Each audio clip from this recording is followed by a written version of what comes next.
So I'm on the couch today with Miss Julie Gossage.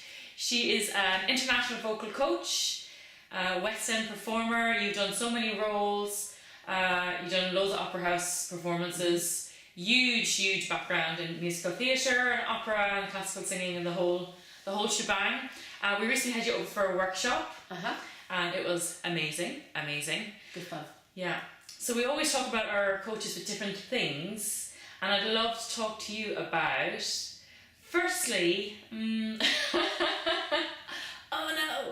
I really loved, yesterday I asked her a question, just a personal question about her family, because people who know you and your family, you're all like this, like your kids are like this.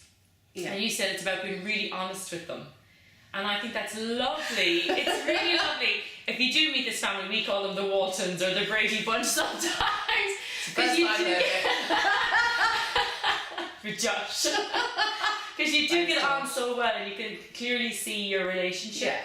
And you said it was about being really honest. And it got me thinking, because it's really difficult to verbalise that honesty. And actually it's very important for performance and for your singing to verbalise what you're feeling on the inside. Because I would quickly say nothing. I hate lying. Right. So I say nothing. If I find it difficult to verbalise something, I just keep really quiet. I wish I had that. I don't have that.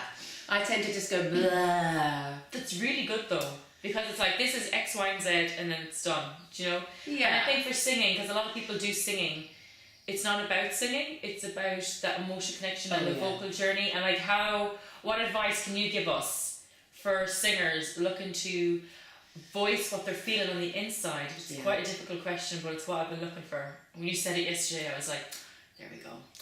Well, I think what's really, really important is honesty and truthfulness about the text. Yeah. So what I very often say is I trained as a classical musician, as in an instrumentalist. I played an orchestral instrument, and I went to the Guildhall School of Music and Drama at 18 on that instrument.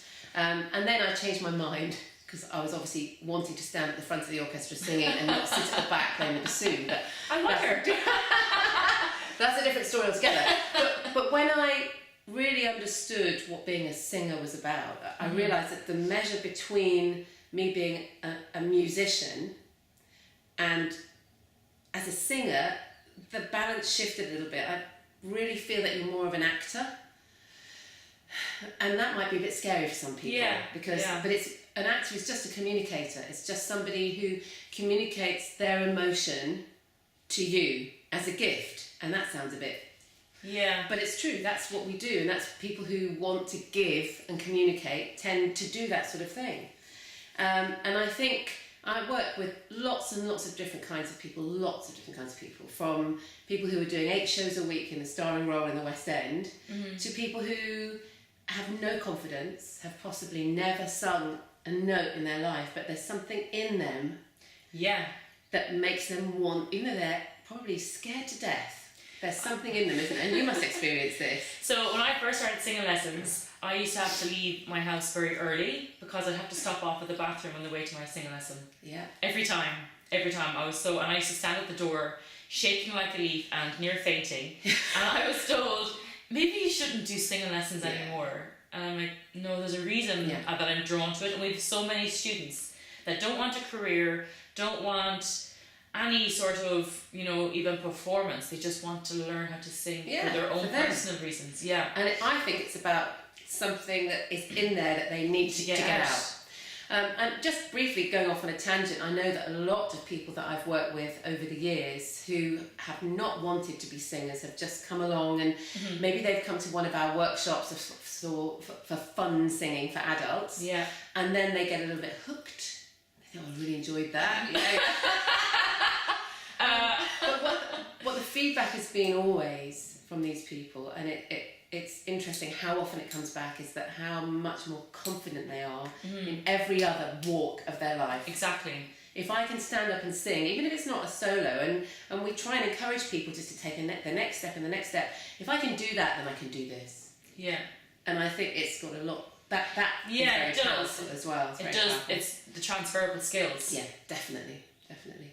But as far as telling the truth in a song, I think I don't think most people struggle to be truthful with themselves first. Yeah, that's hard.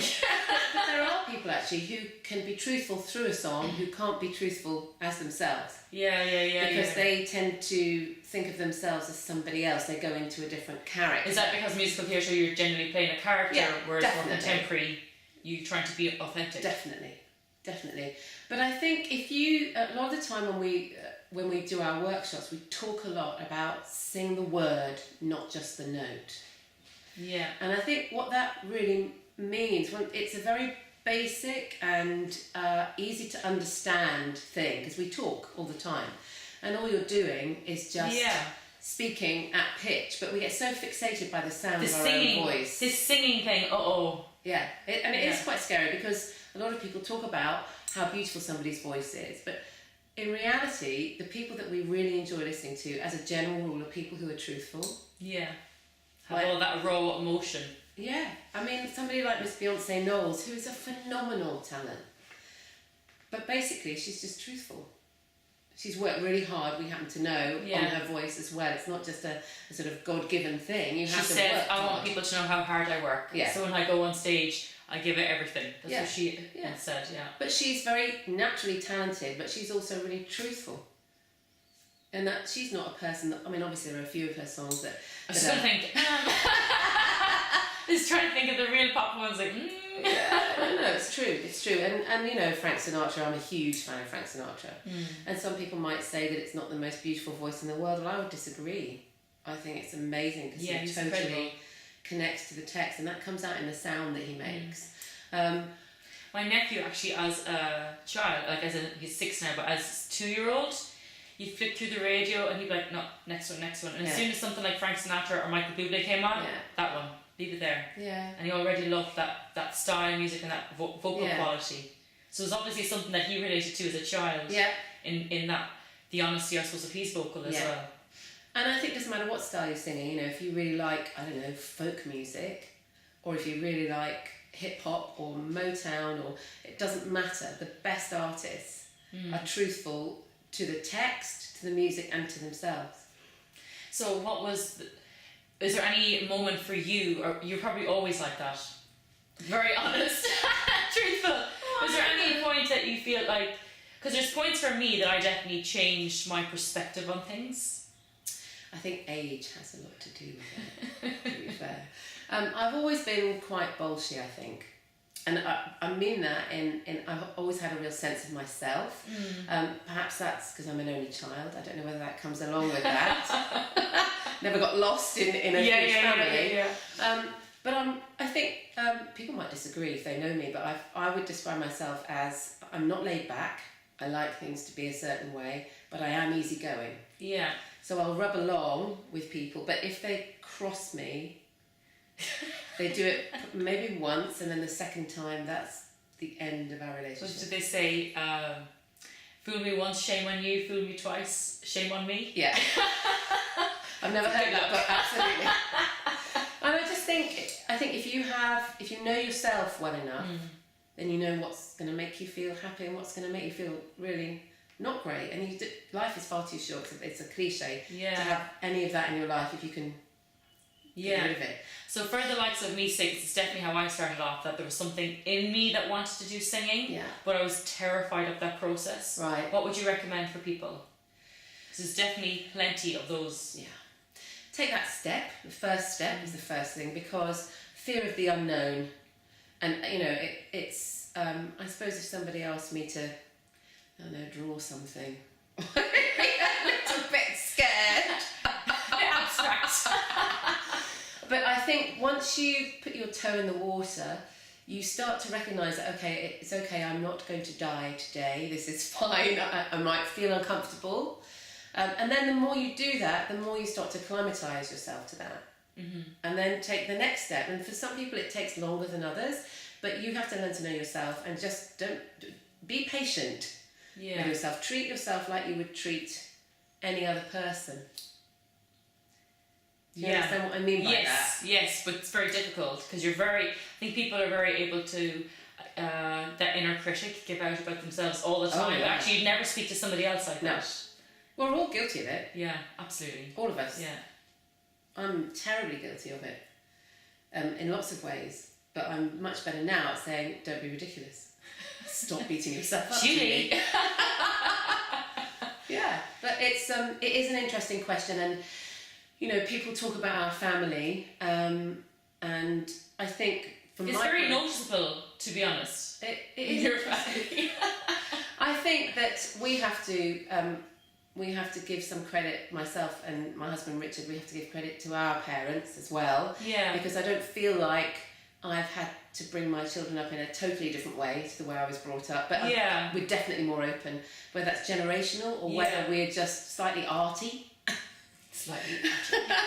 Which means that's what we do. But, with our kids, I think, because we have always sung, and there's always lots of noise in our house, organised noise. Well, your daughter Scarlett plays loads of instruments as well. Yeah. But they've never been afraid of making noise because there's so much noise in the house. It's not like it's all quiet. Yes.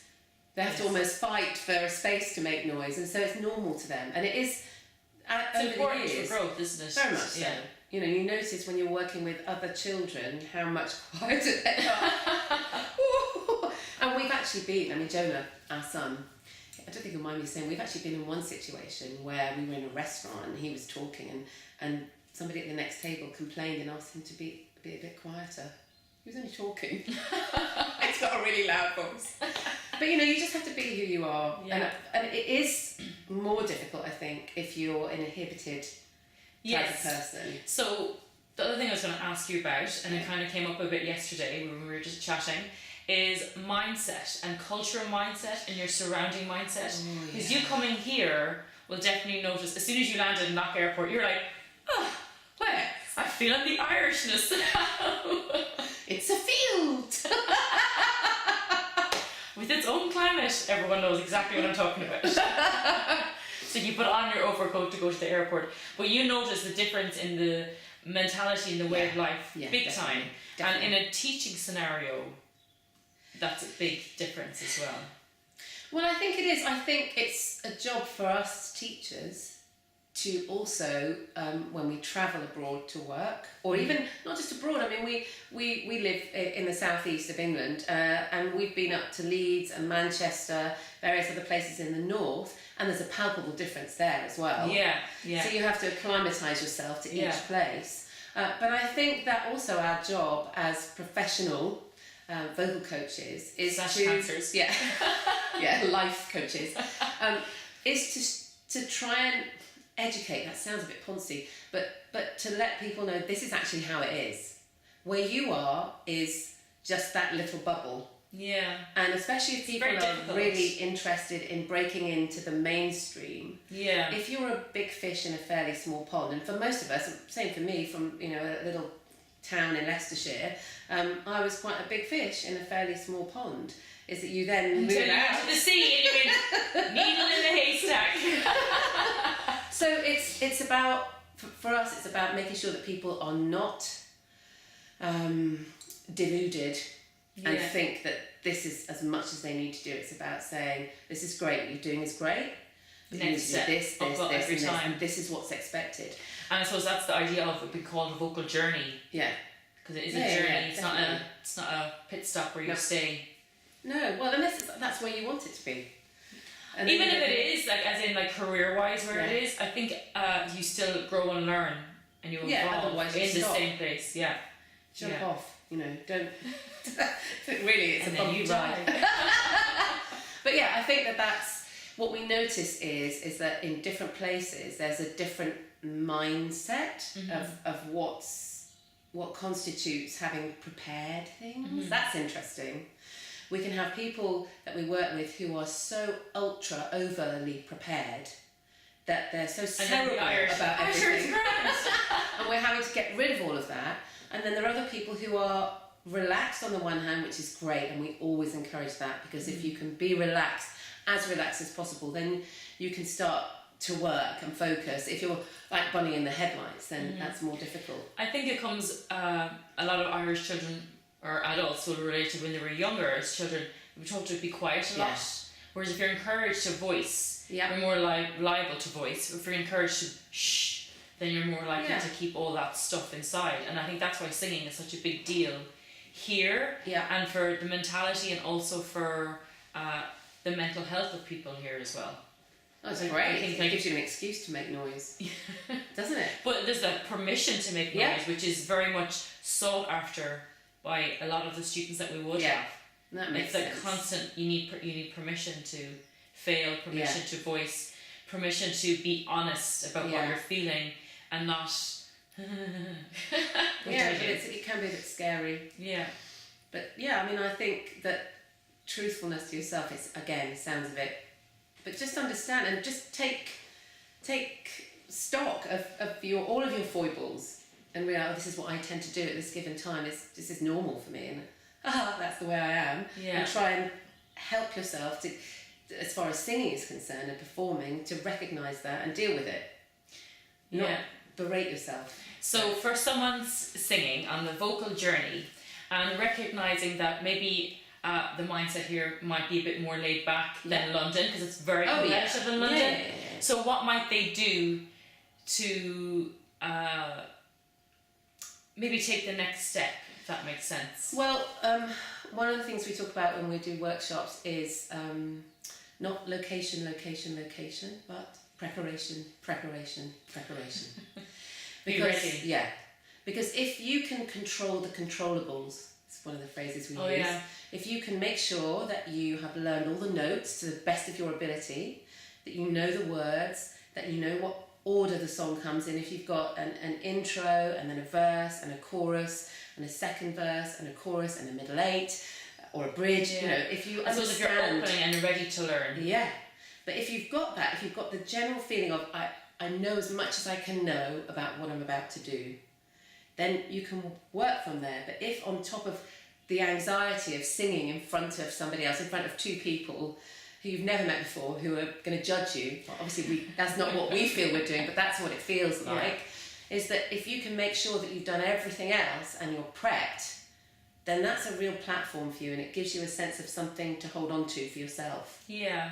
I know that I know this, not I hope I know this, And that maybe comes down to, again, well, obviously putting in the work and the commitment, but being sure of yourself as well. Yeah. Sure of yourself that I'm ready. I'm ready to take what you're receiving.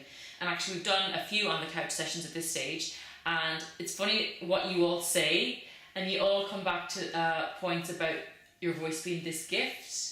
And being open to give the gift. And not everybody's open to give the gift, or not everybody's open to give something and let you receive what I have to give. Because maybe you won't receive it in the same manner. Yes, maybe you won't want it and you'll push it back at me. Oh no! And that's the worst thing, and that's really unforgivable. We hear stories, and I think you mentioned something, certainly about your mum, which was sweet. That I had loads of stories about this. I was told to leave the choir at school because I couldn't sing, and I really want to punch any singing teacher who's ever. I actually know loads of singing teachers or singers who've been told to leave choirs. I mean, who gives you the right to tell somebody that they're no good? Because actually. Maybe you're not good either. You know what I mean? You have to, like any child, you have to just take what they give you and say thank you for it. And we're all children at heart. Yeah. I mean, none of us want to be told that they're rubbish. I think that's where good mentorship comes in as well. Yeah. Yeah, it's a real skill, but as I said, when we were talking yesterday, it's an honour for us. Yeah. And we recognise that, and we treat it very seriously, and we treasure it. So. Just to finish up then, would you like to say anything more about mentorship and honesty? Just to put two random things together, kind of random.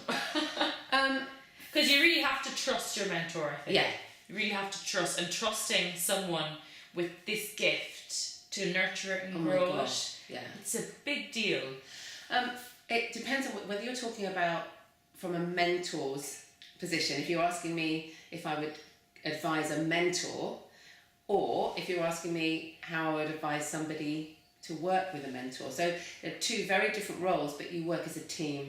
Yeah. When I first meet a student that comes into the studio for the very first time, I will say to them, and it's like a little script, and anybody who sees this, who has lessons with me, will laugh because it's what I say. Okay, we're just going to do a really simple exercise. It's very straightforward. This exercise is really just for me to find out what your voice tends to want to do. And I say, I am not going to be listening to you at all at this point. And they look at me as if I'm mad.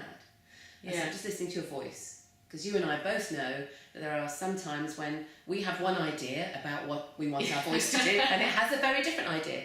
So we're going to find out what your voice wants to do together, and then we'll discuss. And if you agree with what generally tends to happen, then we start working together. Yeah. Because it has to be like that. And the person that's with you has to trust you. Yeah. And you have to instill that. Permission to fail. And separating the voice from the person. Yeah. Because people always go, oh, let's do piano lessons or let's do instrument lessons, but they don't recognise that this is an instrument. Yeah. And it's easy to go, oh, my fingers just did that by mistake, and that's fine. But it's not so forgiving here. No, because you feel like it's you.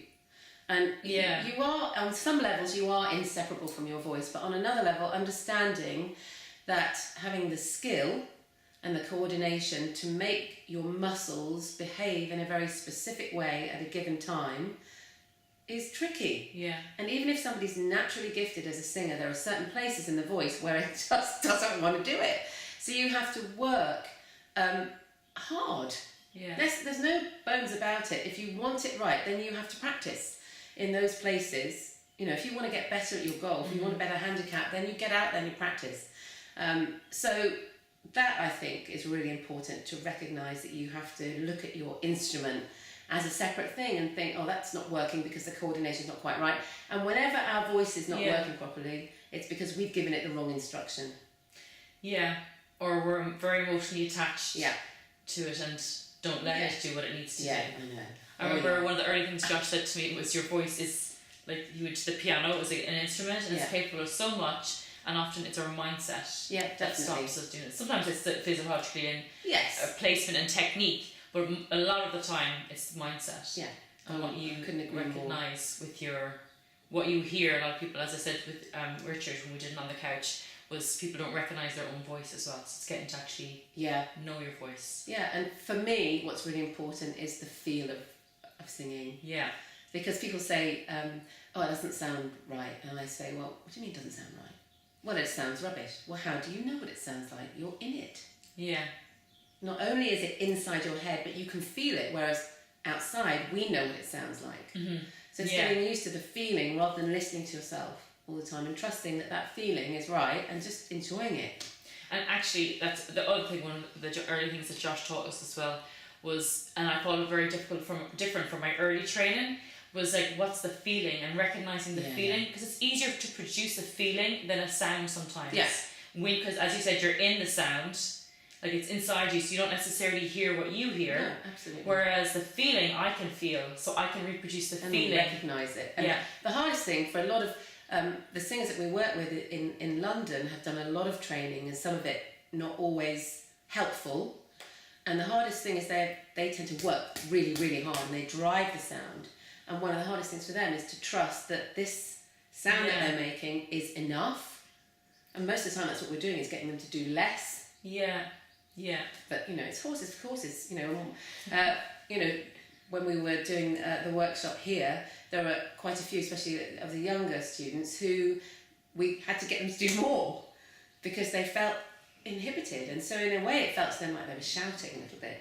So it's about finding out what it feels like for that person and saying, no, whatever that feels like, that's right. Just keep going back to that shout if that's what it feels like.